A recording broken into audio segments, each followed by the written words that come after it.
Isa-isang tinawagan ni Supremo ang lahat ng mga kasamahan nilang nangangasiwa sa mga impormasyon tungkol sa mga aswang upang magsagawa ng biglaang pagpupulong. Gusto niyang malaman kung papaano nakarating sa mga aswang ang impormasyon tungkol sa aming pagsalakay at kung bakit hindi na bumalik ang mga iniwan naming tao upang magmanman. Pinulong muna kami ni Supremo at sinabi niya kung papaano mahuhuli ang sinumang nagtraidor sa grupo. Sinabi niya na lahat sila ay bibigyan namin ng panibagong impormasyon tungkol sa susunod naming plano. Isang impormasyon kada tao. 13 sila at 13 rin ang bilang ng mga iba pang lugar na pinaghihinala ang pugad ng mga aswang. Dahil kaming 4 na lang ang natitira, ay magdadagdag pa kami ng ilang tao bago ang araw ng kunyaring paglusob. At kung saan ang paghahandaan ng mga aswang, doon namin malalaman kung sino ang nagtaksil. Maganda ang naisip ni Supremo. Mas mapapadali nga ang paghahanap namin kung sino man ang nagbunyag ng operasyon namin sa mga aswang. Nanatili ako sa kanilang kuta hanggang isa-isang dumating ang lahat ng mga tinawagan ni Supremo. Ibinahagi ni Supremo sa kanila ang nangyari, pero hindi niya sinabi ang natuklasan namin na may espiya ang mga aswang sa mismong katipunan. Nagkunwari lang siyang walang alam at sinabing minalas lang talaga kami. Habang pinupulong sila, ay nakatingin kami sa reaksyon ng bawat isa at pare-pareho silang nagulat. Ang iba ay nanlumo dahil halos maubos ang miyembro ng katipunan. Matapos ikwento ni Supremo ang nangyari, sinabi niya na may binabalak siya para gantihan ang mga aswang. Doon ay ibinigay namin sa kanila ang mga papel na magkakaiba ang nilalaman. Pare-parehas lang ang nakatakdang araw at sa susunod na linggo iyon gagawin. Kailangan lang naming maghanap ng mga bagong kasapi at sasanayin sila sa pakikipaglaban. Hindi naman kami mahihirapan dahil sa dami raw ng napuntahang lugar ni na Supremo, marami na rin ang nagtangkang sumali sa kanilang grupo. Hindi pa lang daw sila handa noon, pero ngayong nagkakulangan na kami ng mga tao, ay hindi na magdadalawang isip si Supremo na ayain silang muli at pasalihin sa katipunan. Matapos ang pagpupulong na iyon, ay pinauwi na ni Supremo ang lahat. Umalis na rin ako at sumabay kay Lisa. Habang naglalakad kami, ay hindi namin maiwasang mapag-usapan ang nangyari kanina, kung papaano napaghandaan ng mga aswang ang aming pagsugod. Ayon raw kasi sa nakalap nilang impormasyon, ay pawang mga normal na aswang lang ang naroon sa lugar na iyon at karamihan sa kanila ay nasa labas upang magbantay. Kakaunti lang daw ang nasa loob, ang magkapatid, ang babaylan, at ilan sa mga mabababang uri ng mga aswang na kanilang mga tagasilbi. Kaya nga raw ang plano namin ay ubusin lahat ng aswang sa labas upang makapasok sa loob at mapatay ang magkapatid pati na rin ang babaylan. Pero nagulat ang lahat nang malamang mga mandirigmang aswang ang nasa loob at ang masaklap ay naikulong pa kami doon. Sirang-sira daw ang plano dahil 4 na lang nga kaming natira. Hindi pa namin nagawa ang aming layunin. Nagulat ako sa sinabi niya at doon ko naalala na hindi ko pala naikwento ang nangyari, na napatay ko ang magkapatid at sinunog ko pa ang kanilang mga katawan. Napamulagat siya sa aking sinabi at naluha ng bahagya. Niyakap niya ako at nagpasalamat dahil hindi raw pala nasayang ang sakripisyo ng kanilang mga kasamahan. Hindi ko rin alam kung bakit hindi ko nasabi sa kanila na napatay ko na ang magkapatid. Marahil ay naisip ko kanina na nakita nila ang buong pangyayari dahil para sa akin maliwanag ang buong paligid. Pero ang totoo ay bahagya lang silang nakakakita at dahil pa iyon sa apoy na ginawa ko. Pero mas maganda na rin siguro na hindi ko iyon nasabi dahil kung nalaman iyon ni Supremo, malamang ay sasabihin niya rin iyon sa mga miyembrong pinulong niya kanina. At masasabi agad ng nagtaksil sa mga aswang nakakampi nito na wala na ang magkapatid. Mas mabuti na sigurong isipin muna nila na nagtatago ang mga iyon. Matapos iyon ay nagpaalam na ako kay Lisa dahil madadaanan na namin ang aming bahay. Sinabihan ko naman siyang mag-iingat. Pagkatapos ay naghiwalay na kami at dumiretso na kaming umuwi. Kinabukasan, nang gisingin ako ni nanay, ay nakita ko ang tuwa sa kanyang mga mata. Niyakapan niya ako pagkatayo ko at sinabing masaya raw siya na umuwi ako ng buhay. Pagkatapos ay tinanong pa niya kung ano ang mga nangyari. Ikinuwento ko naman sa kanya ang sinapit ng aming mga kasamahan na nasawi dahil nahulog kami sa isang patibong. Pero sinabihan ko siyang huwag mag-alala dahil gumagawa na ng hakbang ang grupong katipunan upang mahanap ang kung sino man na nagtraidor sa kanilang grupo at nagsiwalat ng aming planong paglusob doon sa bodega. Ikinuwento ko rin na wala na ang magkapatid at sinigurado kong patay na sila at wala nang pag-asang mabuhay pang muli bago ko sinunog at iniwan ang kanilang katawan. Kaya sa ngayon ay iisa na lang ang kailangan kong mapatumba. Walang iba kung hindi ang hari ng mga aswang na si Ginoong Fernando, ang aswang na kumitil sa buhay ng aking ama. Lumipas ang mga araw at nanatili akong pagala-gala sa Kamaynilaan upang manugis ng mga aswang na nambibiktima ng mga simpleng tao. Ginagawa ko iyon bilang pampalipas ng oras habang abala sina Lisa sa paghahanap ng bagong miyembro at pagpaplano nila para mahuli ang kung sino mang taksil sa kanilang grupo. Marami naman akong napatay na mga aswang sa bawat gabi na panghuhuli ko. Kaya naman siguradong nabawasan ko na ang puwersa ng mga aswang. Mabuti na rin iyon bilang paghahanda na aming susuungin sa Sierra Madre upang maubos na namin ang natitirang mga mandirigmang aswang at mailigtas na ang mga batang bihag nila na binabalak nilang gawing human farm. Nang dumating na ang araw kung kailan huhulihin na namin ang kung sino mang nagtaksil sa grupo ng katipunan, ay pinuntahan na ako ni Lisa. Sinabi niya sa akin na marami raw silang nakuhang bagong mga miyembro. Kaya naman, naitalaga na ni Supremo ang pwesto ng lahat at kaming dalawa raw ni Lisa ang magtutungo sa isang bodega sa Novaliches. Wala raw kaming gagawin roon, magmamanman lang sa paligid at babantayan raw namin iyon sa magdamag upang tignan kung iyong lugar na iyon ba ang napaghandaan ng mga aswang. Ganoon rin daw ang gagawin ng iba pa. Kanya-kanyang grupo at pagbabantay lang ang trabaho, walang makikipaglaban. Tinanong ko naman kay Lisa kung ano ang aking gagawin kung sakaling sa pupuntahan pala namin ang naitimbre ng kung sino mang espiya ng mga aswang.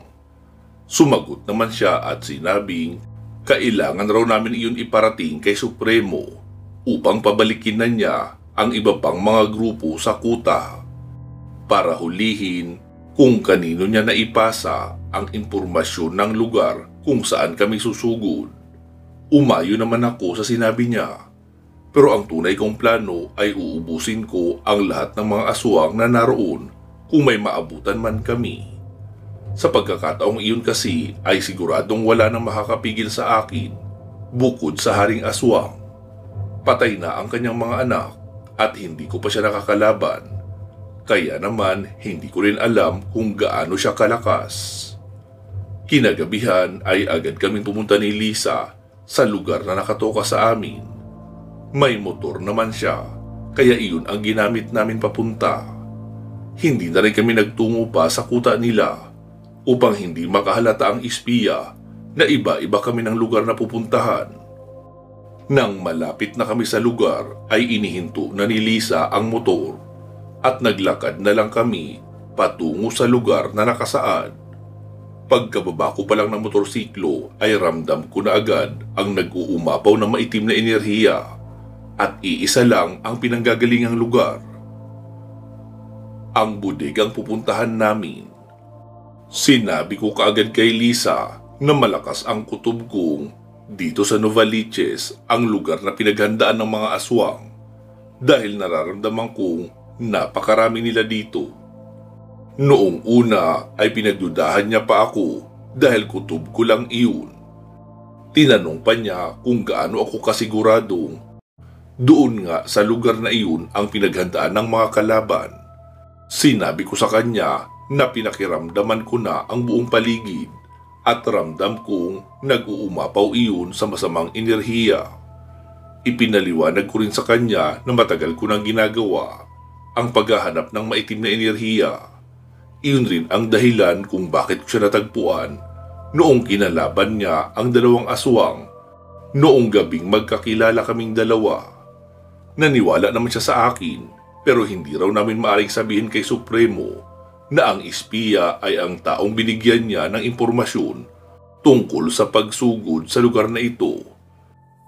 Kailangan raw namin ng sapat na ebidensya dahil maaaring maging pagbibintang lang daw iyon. Sinabi ko naman sa kanya na lumapit pa kami upang makakalap ng ebidensyang kailangan niya. Sumang-ayon naman siya at sinabing iraradyo niya raw kaagad kung sakaling tama ako upang makaalis na rin kami at maparusahan ang sinumang taksil. Matapos iyon ay dahan-dahan kaming lumapit ni Lisa patungo sa bodega.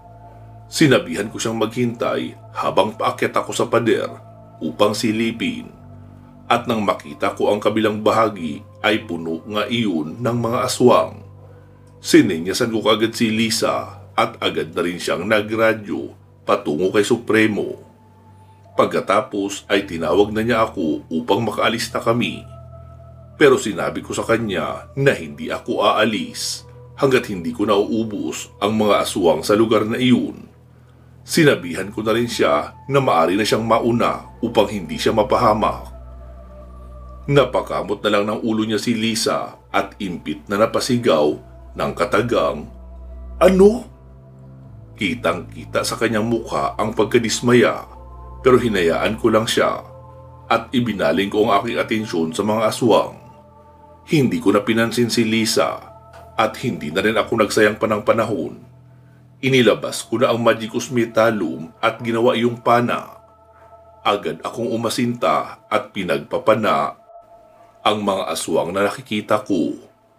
Sa ulo ang lahat ng aking mga patama na ikinagugulat naman ng mga aswang na nasa paligid dahil bigla na lang na namamatay ang kanilang mga kasamahan. Pero hindi nagtagal ay may nakakita rin sa aking lokasyon at itinuro ako nito sa kanyang mga kasamahan.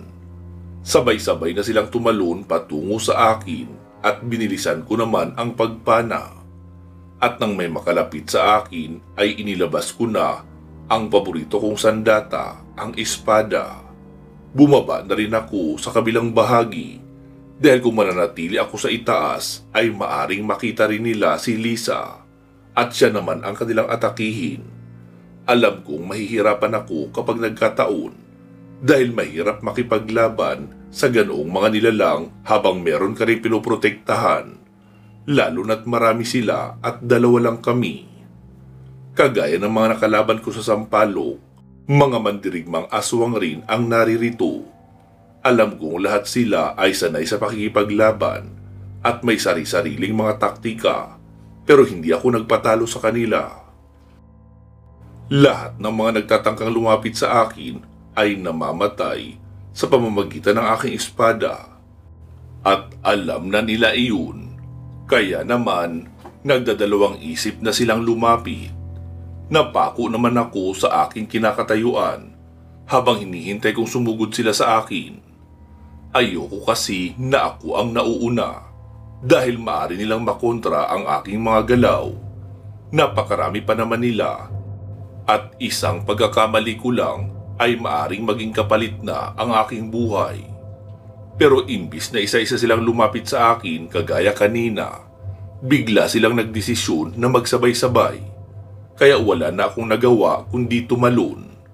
Ginamit kong tungtungan ang tiyan ng isa at ulo ng isa pa. Kaya naman nakatakas ako sa tangka nilang pagkuyog sa akin. At habang nasa ere ay pinalitan ko ang aking sandata ng latigo. At aking hinampas ang dalawang aswang na nag-aabang sa aking babagsakan. Kapwa silang napasigaw dahil sa aking ginawa. At pagkatapos ay sumunod naman ang iba pang mga aswang. Habang inaabangan ko sila lumapit ay narinig kong napatili si Lisa mula sa labas. Agad akong umusal ng pambulag at pagtalab noon ay nagmadali akong umakyat sa pader. Nakita kong may dalawang aswang ang umaatake kay Lisa. At ang isa ay akma na siyang sasaksakin ng mga kuko, habang ang isa naman ay hawak siya mula sa kanyang likuran. Agad akong nagpalit ng sandata na pana at inasinta ko silang pareho sa ulo. Muli akong lumingon sa kabilang bahagi ng pader at nakita kong naguguluhan ang mga aswang sa nangyayari. Inusal ko ang dasal ng apoy at nagsimula akong sumunog ng isang bahagi ng bodega. Alam kong kakalat na iyon, kaya naman bumaba na ako. Binuhat ko si Lisa na litong-lito pa at dinala sa kanyang motorsiklo. Pagkarating doon ay agad ko siyang inutusang magmaneho at agad naman siyang sumunod. Habang nasa biyahe ay tinanong niya ako kung bakit nagmamadali akong umalis. Hindi ba't gusto ko raw ubusin ang lahat ng mga aswang na naroon sa bodega?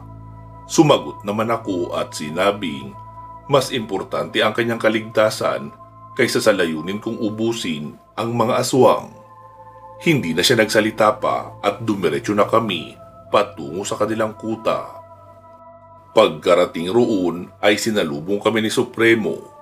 Sinabihan niya kami magtago dahil ipinatawag na niya ang miyembrong si Lucio, ang pinaghihinalaan naming espiya ng mga aswang. Sinabi ni Supremo na pinaniwala niya si Lucio na ipinatawag silang lahat na tagabigay ng impormasyon upang sabihing palpak na naman ang misyon. Pero ang hindi alam ni Lucio ay nakahanda na ang lahat para hulihin siya. Kay Lucio nga pala ibinigay ni Supremo ang impormasyon na ang bodega sa Novaliches ang susugurin namin sa araw na iyon. Kaya walang dudang siya ang espiya. Pero gusto pa rin siyang kwestiyonin ni Supremo dahil matagal na siyang miyembro ng katipunan at hindi lubos maisip ni Supremo kung bakit siya nagtaksil. Pagkarating ni Lucio ay hindi siya nagtaka kung bakit siya lang ang naroon, pati na rin si Supremo. Nagtanong pa siya kung bakit siya nito pinatawag. Sinabi naman ni Supremo na umupo muna ito dahil hinihintay pa raw ang kanyang mga kasamahan bago niya sabihin sa kanila ang dahilan. Pero hindi na nakapaghintay si Supremo at tinanong kung palpak na naman daw ba ang naging operasyon. Sa pagkakataong iyon daw ay si Supremo na lang ang natira. Dahil sa pangiinsultong iyon ay nakita kong napakuyom ng kamay niya si Supremo at nagngit-ngitan din ang kanyang mga ngipin. Doon na nagkaroon ng lakas ng loob si Lucio na hamak-hamakin siya. Sinabi nitong kawawa naman daw si Supremo dahil mag-isa na lang ito. Ganun raw ang napapala ng mga kumakalaban sa malalakas na uri na aswang. Tinanong naman ni Supremo kung ano ba ang ibig sabihin ni Lucio at sinabi naman nito na planado ni Ginoong Fernando ang lahat. Sinabi niya na lahat ng impormasyong nakakalap niya na ibinibigay niya rin mismo sa katipunan ay mula rin sa mga aswang. Ginawa raw nila ang lahat ng iyon upang makuha ni Lucio ang loob ng katipunan. At ngayong alam na raw ni Supremo ang katauhan ng hari ng mga aswang, ay nagpasya na raw silang tapusin ang paglalaro at gamitin ang kanilang alas na si Lucio. Sa kanya nanggagaling ang impormasyon tungkol sa bodega sa Sampaloc at nang malaman niya ang plano, ay agad raw niya iyong ipinagbigay alam sa hari ng aswang. Kaya naman napaghandaan nila kami at marami nga ang namatay sa miyembro ng katipunan. Sa bodega naman ng Novaliches, siya rin daw ang nagbuko sa planong iyon na naging dahilan ng pagkaubos ng mga miyembro ng katipunan. Sinabihan niya si Supremo na huwag mag-alala dahil isusunod na raw ito na papatayin. Nakiusap naman si Supremo kay Lucio na bago siya nito patayin, gusto raw niyang malaman kung bakit pinagsisilbihan ni Lucio ang hari ng mga aswang, gayong isa naman sana siyang tao. Sinabi ni Lucio na hindi siya isang tao, kundi isang aswang rin. Muling nagtanong si Supremo kung paano iyon naitago ni Lucio, gayong punong-puno ng sagradong langis ang paligid ng kanilang kuta at kukulo iyon sa tuwing may aswang sa malapit. Pero hindi umepekto sa kanya. Sumagot si Lucio at sinabing hindi raw niya dapat sabihin iyon sa isang tao, lalo na kay Supremo. Pero dahil isasama naman raw niya ito sa hukay, kaya ibubunyag niya na rin. Tinanggal niya ang suot niyang kwintas at nagsimula namang kumulo ng walang humpay ang mga sagradong langis sa paligid. Sinabi ni Lucio na hindi raw siya pinadala ng haring aswang dito nang walang sandata. Isa raw iyong bertud na gawa ng kanilang babaylan. At maswerte raw siya dahil isa siya sa mga napiling mapagbigyan nito. Napakalakas raw ng bertud na iyon dahil naitatago raw nito ang kanyang pagiging aswang. Habang nakikinig ay naging malinaw na rin sa akin kung bakit wala akong maramdaman na itim na enerhiya sa mga pinulong noon ni Supremo. Ang bertud na iyon pala ang dahilan. Ngumiti si Supremo at sinabing sa bibig raw talaga nahuhuli ang isda. Sinabi naman ni Lucio na ngumiti raw siya hanggang gusto niya dahil mamamatay na raw siya. Pero nagulat si Lucio dahil bigla na lang namin siyang napalibutan. Ang pagngiti kasi ni Supremo ang aming naging hudyat upang magsilabasan na. Napasigaw si Lucio at hindi niya inakalang siya naman ang nahulog ngayon sa aming bitag. Tinanong ni Samuel kung dadakpin raw ba o papatayin si Lucio. Marahil ay marami raw kaming makukuhang impormasyon mula sa kanya. Sumagot naman si Supremo at sinabing hindi na raw dapat binubuhay pa ang isang traidor. Kaya naman kinuyog si Lucio ng mga miyembro ng katipunan. Nanlaban pa siya ng todo pero hindi niya na rin sila kinaya. Hindi na ako nakialam pa sa laban at hinayaan na lang sila. Lalo na sina Lisa at Samuel. Kitang-kita ko ang galit na nag-aapoy sa kanilang mga mata. Marahil naghihiganti sila kay Lucio para sa buhay ng mga taong matagal nilang nakasama sa katipunan na namatay dahil sa patibong na ginawa ni Lucio.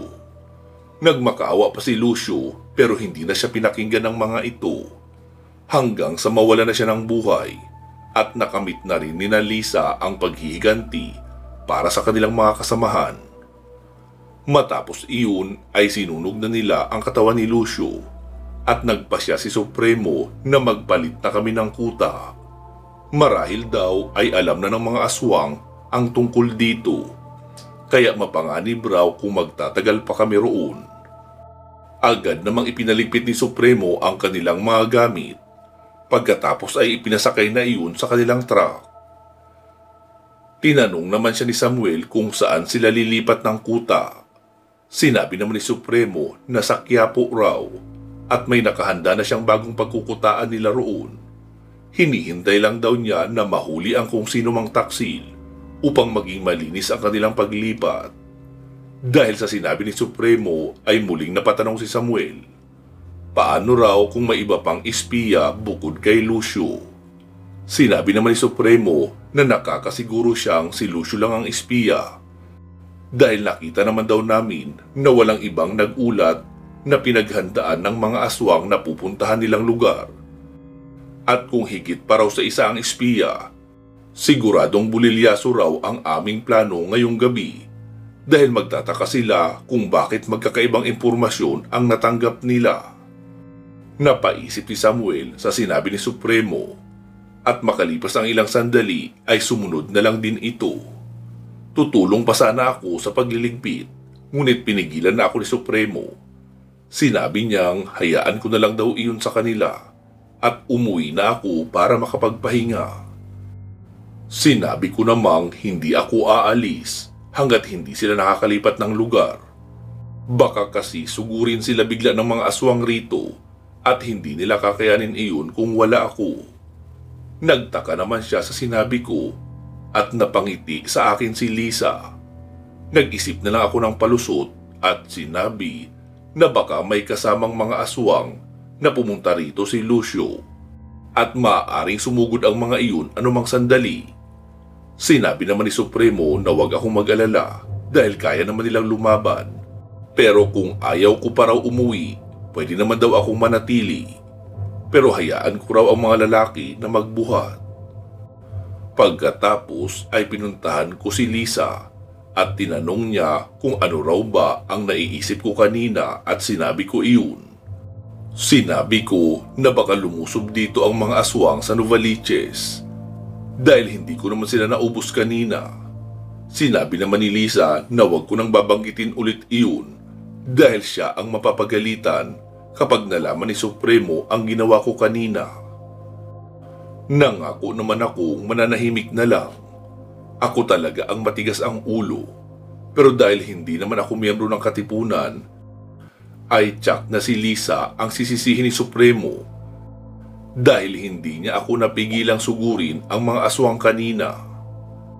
Nang matapos sila makapagligpit ng lahat ng gamit, ay minaneho na ni Samuel ang truck na may laman ng kanilang mga gamit at mga bagong miyembro.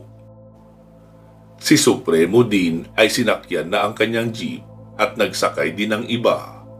Kaming dalawa naman ni Lisa ay sa kanyang motorsiklo nakasakay. Madaling araw na iyon kaya mabilis lang ang aming biyahe. Nakita ko ang bago nilang kuta at mas maayos ito kaysa sa dati. Hindi na siya abandonadong gusali. Isa na siyang mansyon na may malawak na hardin. Bahagya kaming nag-ikot-ikot ni Lisa sa loob at pagkatapos ay umalis na rin kami. Ang nais lang namin ay malaman kung saan ang aming bagong kuta upang alam namin kung saan pupunta. Maayos naman iyon pero may isa akong problema. Malayo iyon masyado sa bahay namin. Labis na malayo kaysa sa una nilang kuta. Alam ni Lisa ang aking iniisip kaya sinabi niyang huwag raw ako mag-alala dahil palagi niyang dadalhin ang kanyang motorsiklo at siya mismo ang magsusundo sa akin kung sakaling kailangan namin pumunta sa kanilang kuta. Nang malapit na kami sa kanto patungo sa aming bahay ay nagpaalam na akong bumaba at naglakad na lang ako papauwi sa amin. Mag-uumaga na iyon at gising na si nanay. Niyakap niya agad ako at sinabing labis raw siyang nag-alala dahil hindi pa ako dumarating pagkagising niya. Sinabi ko naman na bukas ko na lang ikikwento sa kanya ang mga nangyari pagkagising ko. Inaantok na rin kasi ako ng mga sandaling iyon, kaya hinayaan niya na ako. Tanghali na akong nagising at agad naman akong tumayo. Sakto namang manananghalian na kami, kaya sumabay na ako sa pagkain. Doon ko na rin ikinuwento kay nanay ang nangyari kagabi, ang pagtukoy namin sa espiya, at ang paglilipat namin ng kuta. Sinabi ko rin kay nanay na malapit na naming makamit ang aming layunin na makapunta ng Sierra Madre at mailigtas ang mga bata roon, pati na rin ang matalo ang haring aswang. Tinanong naman ni nanay kung ano ang plano ng katipunan tungkol doon. Sinabi ko naman na hindi pa ako nakakasiguro kung may napagplanuhan na sila nang umalis kami noon ni Lisa. Pero sigurado akong iyon ang susunod naming operasyon. Sabi naman ni nanay na ipagdarasal raw niyang magtagumpay kami at pagkatapos ay wala na raw siyang ibang hangad kundi ligtas akong makauwi mula sa operasyong iyon. Sumingit din ang kumakaing si Luna at sinabing nagdarasal rin daw siya para sa aking kaligtasan. Napangiti naman ako sa kanyang sinabi. Pagkatapos ay hinimas-himas ko ang kanyang ulo. Bandang hapon ay dumating sa aming bahay si Lisa upang magbigay ng balita. Sinabi niya na nagpulong na raw sila kanina at ayon sa napagdesisyonan, sa susunod na buwan na raw kami magtutungo sa Sierra Madre. Sa ngayon raw ay magpaparami muna sila ng miyembro at kakalap ng sapat na impormasyon. Pagkatapos sabihin ang lahat ng iyon ay tinanong ni Lisa kung ano ang aking plano. Sumagot naman ako at sinabing ipagpapatuloy ko muna ang pagpapagala-gala sa gabi kagaya ng dati kong ginagawa upang mabawasan ko pa ang mga aswang sa kamay nilaan. Sumagot naman si Lisa at sinabing inaasahan na raw niya ang aking isasagot. Kaya naman sasamahan niya ako. Pumayag naman ako sa kanyang nais. Dahil alam kong kaya ko siyang protektahan kung isa o dalawa lang naman ang makakalabang aswang sa bawat pagkakataon. Hindi kagaya ng kagabi na sandamakmak ang mandirigmang aswang na naroon. Matapos iyon ay nagpaalam na siya at sinabing babalik na lang sa kinagabihan. Hindi naman niya sinira ang kanyang salita. Saktong kakatapos lang namin maghapunan ay dumating na si Lisa. Dala niya ang kanyang motorsiklo at isinakay na ako. Sinabi niya sa akin na gabayan ko na lang siya patungo sa masasagap kong maitim na enerhiya mula sa mga aswang. Sinabi ko naman sa kanya na mag-iiba ako ng plano sa gabing iyon. Iyon ay ang bumalik sa Novaliches upang tapusin ang hindi ko natapos kagabi. Sumunod naman siya ng walang pagrereklamo hanggang sa makarating kami sa may bodega sa Novaliches. Pero wala na kaming nadatnan doon. Wala na akong nararamdamang mga aswang at nang akyatin ko ang pader ay napansin kong abandonado na ito.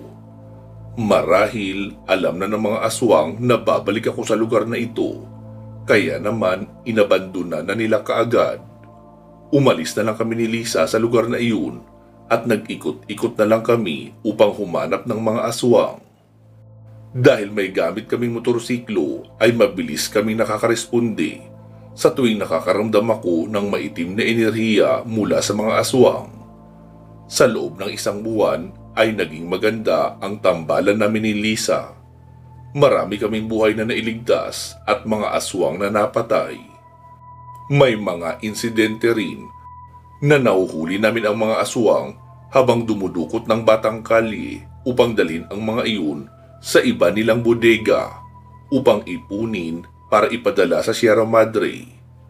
Ang iba sa mga iyon ay naihatid pa namin sa kanilang mga magulang. Nasa lansangan lang din natutulog.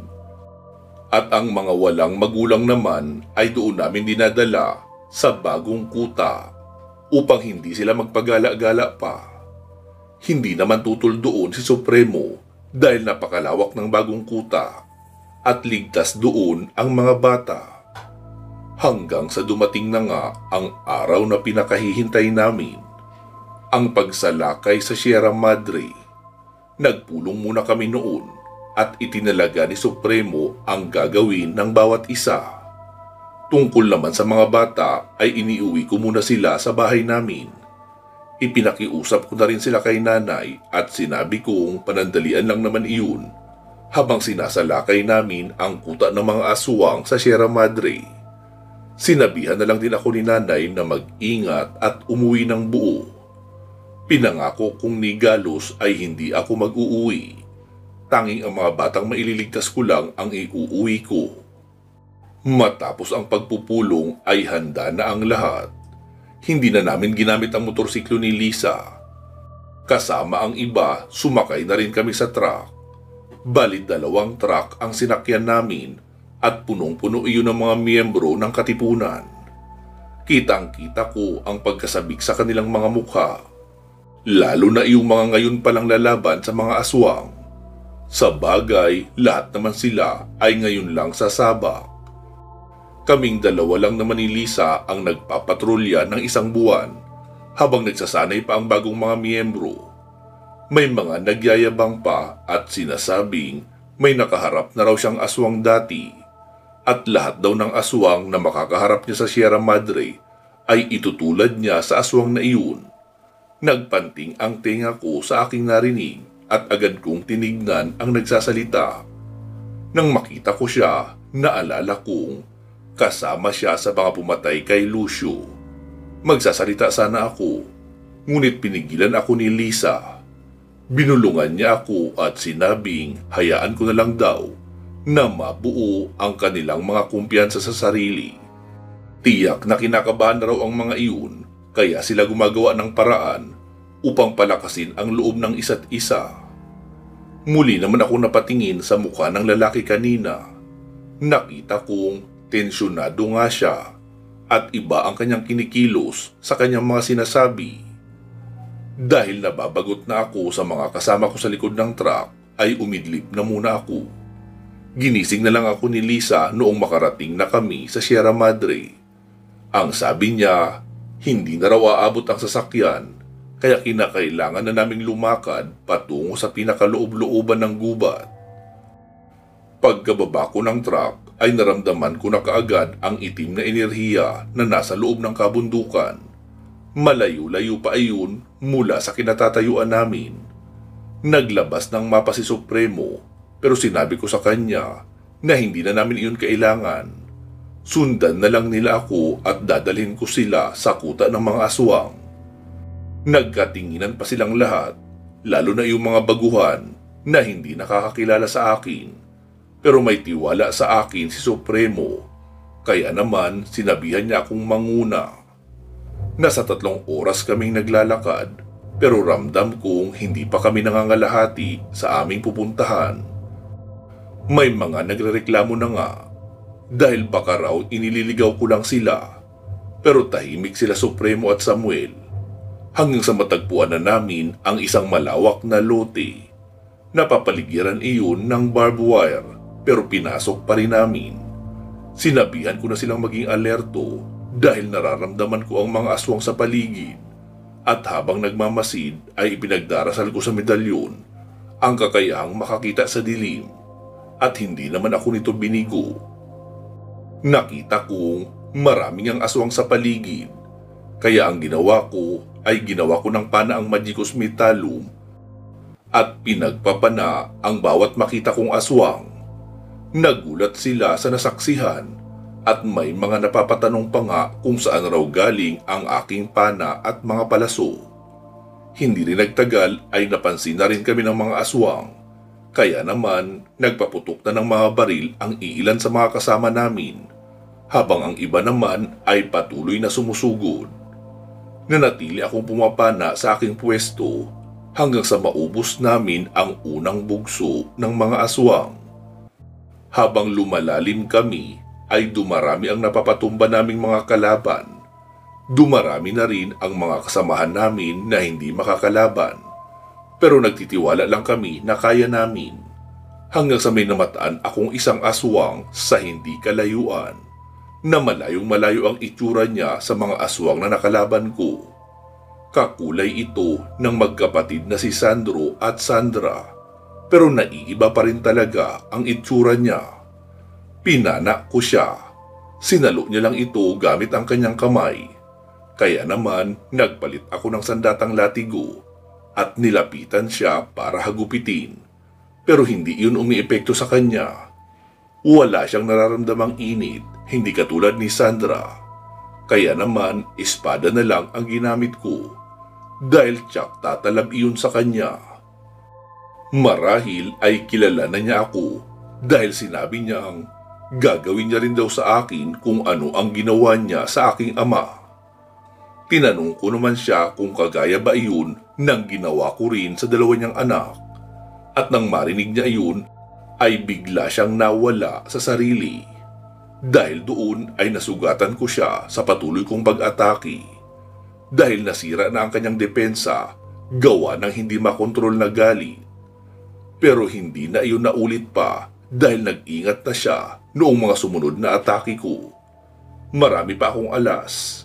Ginamitan ko siya ng pambulag pero kahit tumalab iyon, ay para naman siyang si Sandra na may ika-6 na pandama. Habang nilalabanan ko siya ay inuusal ko ang kuryente na pamparalisa. Pero hindi ko iyon mailapat sa kanya dahil sa bilis niyang kumilos. Hanggang sa isang malakas na sipa ang tumama sa aking dibdib at nagpatilapon sa akin sa malayo. Bumangga pa ako sa malaking puno.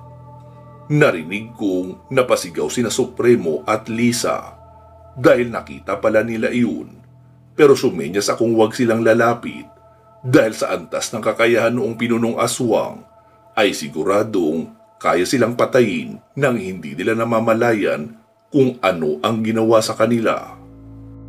Nakinig naman sila sa akin at ipinagpatuloy ang pakikipaglaban.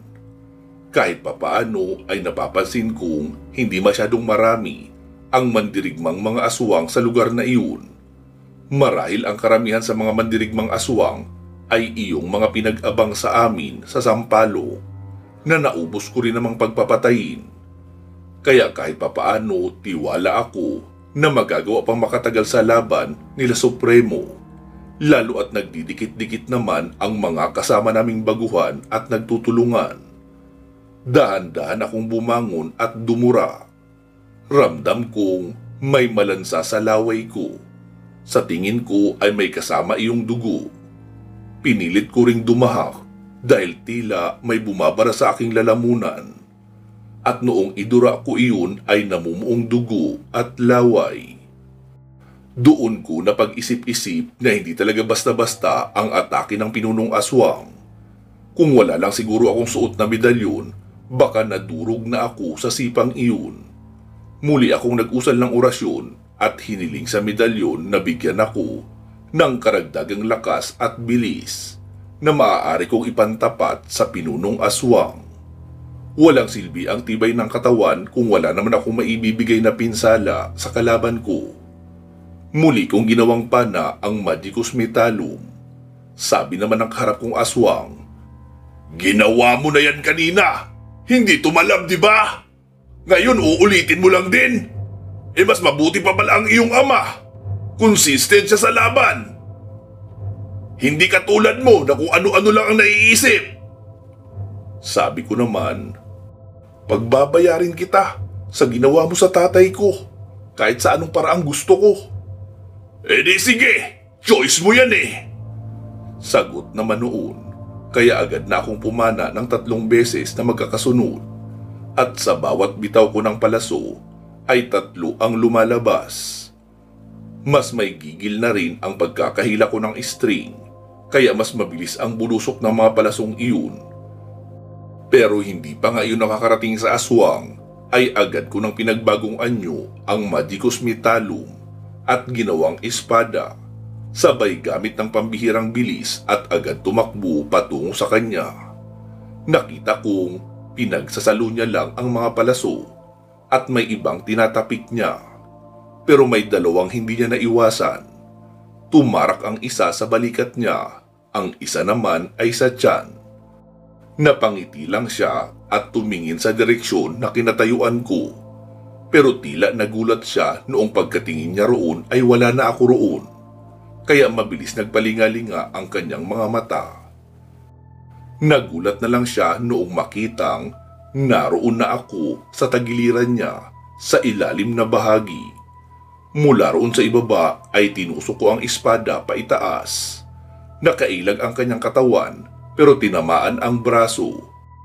Sabay backflip ko ng mababa at pinatamaan ng sipang pasampal ang kanyang gilid ng leeg. Hindi niya iyon nakita dahil nagbumula iyon sa aking pag-backflip position. Napag-iwang pa siya at nayanig. Halata sa kanyang muka ang pagkagulat. Muli akong umatake pero sinalubong niya rin ako ng pagsaksak ng kanyang pinatulisang kamay. Habang nasa ere, sinaluko ang kamay na iyon gamit ang kaliwa. Sabay bumaliktad ako sa ere. Kaya nabaling ko iyon sa ibang direksyon. At noong nasa may bandang likuran na ako, ay doon ko naisaksak ang aking espada. Mabilisan ko yung ginawa, sabay tadyak ng malakas sa kanyang balakang. para matanggal ang pagkakatarak ng espada. Agad akong tumakbo patungo sa isang kalapit na puno dahil nakita kong dadampot siya ng kahoy mula sa lupa. Hindi nga ako nagkamali ng naisip. Ibinato niya iyon sa akin, pero pagkalapit ko sa puno ay doon ako kumuha ng buwelo at nag-backflip ako sa itaas. Sabay palit ng anyo ng sandata at muli kong ginawang pana. Sunod-sunod uli ang bitaw ko ng mga palaso na tigtatatlo. Dahil mas malapit ako sa kanya, kaya mas nahirapan siyang ilagan iyon. 4 ang tumarak sa kanyang katawan. Pero bago pa siya makahuma, ay naroon na naman ako papabulusok sa kanya. Hawak ang espada at diretso ko yung isinaksak sa kanyang dibdib. Pero nagawa niyang hawakan gamit ang 2 kamay. Kakaiba talaga ang kamay niya na para bang bakal. Kahit nahihiwa ang laman at nagdurugo, ay nagagawa niya namang tagalan ang talas ng aking espada at hindi ko na iyon maidiin ng mas malalim sa kanyang dibdib. Nag-aalala na ako dahil kapag hindi ko yun naisaksak, ay ako ang mawawala ng depensa. Gawa ng wala na ako sa tamang balanse at masyado na akong malapit sa kanya. Mabuti na lang dahil isang kamay ko lang ang nakahawak sa espada. Kaya muli kong inusal ang kapangyarihan ng medalyon upang paganahin ang isang malakas na bugso ng kuryente. Sabi pa ng pinuno ng aswang, "Anong ginagawa mo? Tinatawag mo ba ang iyong ama para humingi ng tulong? Wala na iyong magagawa dahil kung siya nga ay hindi nakaligtas sa bangis ng kapangyarihan ko. Kaya kahit magsama pa kayo, ay pagbubuhulin ko pa rin ang mga leeg nyo bago ko ihapunan ang inyong mga laman loob." Kahit panay ang salita ng pinunong aswang, ay hindi ako nagpalinlang sa kanya. Ipinagpatuloy ko ang pag-usal noong orasyon. At noong matapos ay hinawakan ko ang gilid ng aking espada.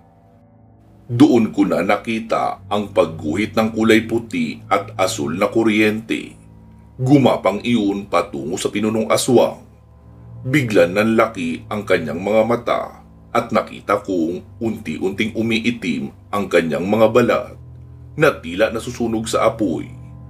Doon na rin siya dahan-dahang nanghina, kaya dahan-dahan ko na rin naidiin ang espada papatusok sa kanyang dibdib. Hanggang sa mapahiga na nga siya. Maliban sa mapuwersa kong pagdiin, ay nagamit ko na rin ang aking bigat. Habang nakatukod sa isang puno ang isa kong paa, at patuloy ako sa pagdiin ng espada hanggang sa umabot iyon sa kanyang puso at tumagos pa nga sa likuran. Naisagad ko kasi talaga ang pagkakabaon ng espada hanggang sa may hawakan. Nagpatuloy ang pag-itim ng buong katawan noong aswang at natutuyo, hanggang sa tila naging uling na lang siya na tuyong-tuyo na. Binunot ko na ang aking espada at tinapakan ang katawan niya na nasa anyong abuhing uling na lang, at noong tapakan ko iyon ay nagkadurog-durog na at naging abo. Hingal na hingal akong nakatayo at nakatitig na lang sa abo ng pinunong aswang na nasa harapan ko. Narinig ko naman ang sigaw ni Lisa, "Idang! Tulong!" Noong lingunin ko siya ay naroon siya sa hindi kalayuan sa akin. Nakahiga rin siya sa lupa. At pinipigilan ang kamay ng aswang na pinatulis at itinutusok sa kanyang dibdib. Agad kong binago ang anyo ng Magicus Metallum at pinana iyon sa gilid ng ulo. Agad naman iyong binawian ng buhay. Nakita kong may kinakalaban pa sina Samuel at Supremo, kaya kahit hindi sila humihingi ng tulong ay pinagpapanak ko na rin at parehong sa ulo ang tama ng kaharap nilang mga aswang. Lumapit ako kay Lisa at inalalayan siyang itayo. "Idang, ang galing mo. Natalo mo ang pinunong aswang. Para kang walang bigat na naglalakad at tumatambling sa area. Tsaka, sobrang bilis na ng galawan yun noong aswang. Hindi ko na kayo masundan eh." Sabi ko naman, "Kaya ka pala nagapi ng kaharap mong aswang dahil panay ang panunood mo sa laban ko, imbis na asikasuhin ang sarili mong laban." Oo nakakamangha kasi. Ngayon lang ako nakakita ng normal na tao na lumalaban ng ganyan. At ngayon lang din kita nakitang lumaban na sobrang bilis at may kakaibang kuryente na gumagapang sa kamay mo papunta sa espada. Yun yata ang tumupok sa pinunong aswang eh. Sabi ko naman, yan, kaya ka nga talaga nagapi dahil inuna mong manood sa akin. Noong lumingon naman ako sa mga papalapit ay sina Samuel at Supremo iyon. Idang, maraming salamat sa tulong mo. Tama si Lisa, napakagaling mo ang lumaban. Kakayanan mong sabayan ang bilis ng pinunong aswang eh. Hindi ko rin inakalang ganoon siya kalakas at kabilis. Kung kami-kami lang siguro, malamang walang hirap niya kaming nalipol. Kaya salamat sa iyo. Sabi ko naman, wala kayong dapat ipagpasalamat sa akin dahil hindi naman ako pumunta rito para tulungan kayo. Dalawa lang ang sadya ng pagpunta ko rito. Una ay mailigtas ang mga batang bihag nila. Pangalawa ay mapatay ang pinunong aswang para mabigyan ng hustisya ang pagkamatay ng aking ama na pinatay rin ng pinunong aswang. Siya nga pala, ang babaylan, nakita niyo ba? Sabi naman ni Supremo. Napatay na namin lahat ng mga aswang sa paligid. Napasok na rin ang mga tauhan ko lahat ng kubo. Wala nang ibang tao sa loob. Kaya marahil nakatakas ang babaylang iyon. O di kaya wala talaga siya rito ngayon. Sabi ko naman, sige na, asikasuhin na natin ang mga bata at bumaba na tayo. Tsaka Samuel, sunugin nyo na rin siguro ang mga kubo ng mga aswang rito para wala nang balikan ang ibang mga kasamahan nila na wala rin dito. Oo Idang, yun talaga ang plano. Kaya nga may dala rin kaming ilang galon ng gasolina. Inalalayan ko na nga si Lisa at bumaba na kami sa bayan kasama ang mga nailigtas naming mga bata. Nakita ko naman pagkatalikod namin na isa-isang nagliyab ang mga kubo sa pamayanang iyon. Masaya ako dahil ligtas ang karamihan sa mga kasama namin sa paglusob. May ilang nasawi pero hindi aabot sa 10. Hindi kagaya noong naunang misyon na naubos lahat ng tauhan dahil sa may nagtraidor sa samahan nila. Isa rin itong tagumpay sa akin dahil matatahimik na rin kami ni nanay dahil nabigyan na namin ng hustisya ang pagkamatay ni tatay at makakauwi rin ako ng ligtas at buhay. Wakas. Ayun mga katribo, dito na po magtatapos ang misyon ni Matilda, ang aswang killer ng Tondo, Maynila. Ang tanong ay kung masusundan pa ba ang misyon niyang ito. Hindi ko pa po alam ha. Dahil sa ngayon ay priority muna natin ang mga exciting stories natin. Kagaya ng Lihim ng Medalyon, Aswang Killer at ang Krus ng Batis. Doon po muna tayo mag-focus ha. Magbibigay na lang siguro ako ng announcement kung magkakaroon pa ng book 2 ang pakikipagsapalaran ni Matilda, ang Aswang Killer ng Maynila. Mag-iingat po kayo palagi at hanggang sa muli.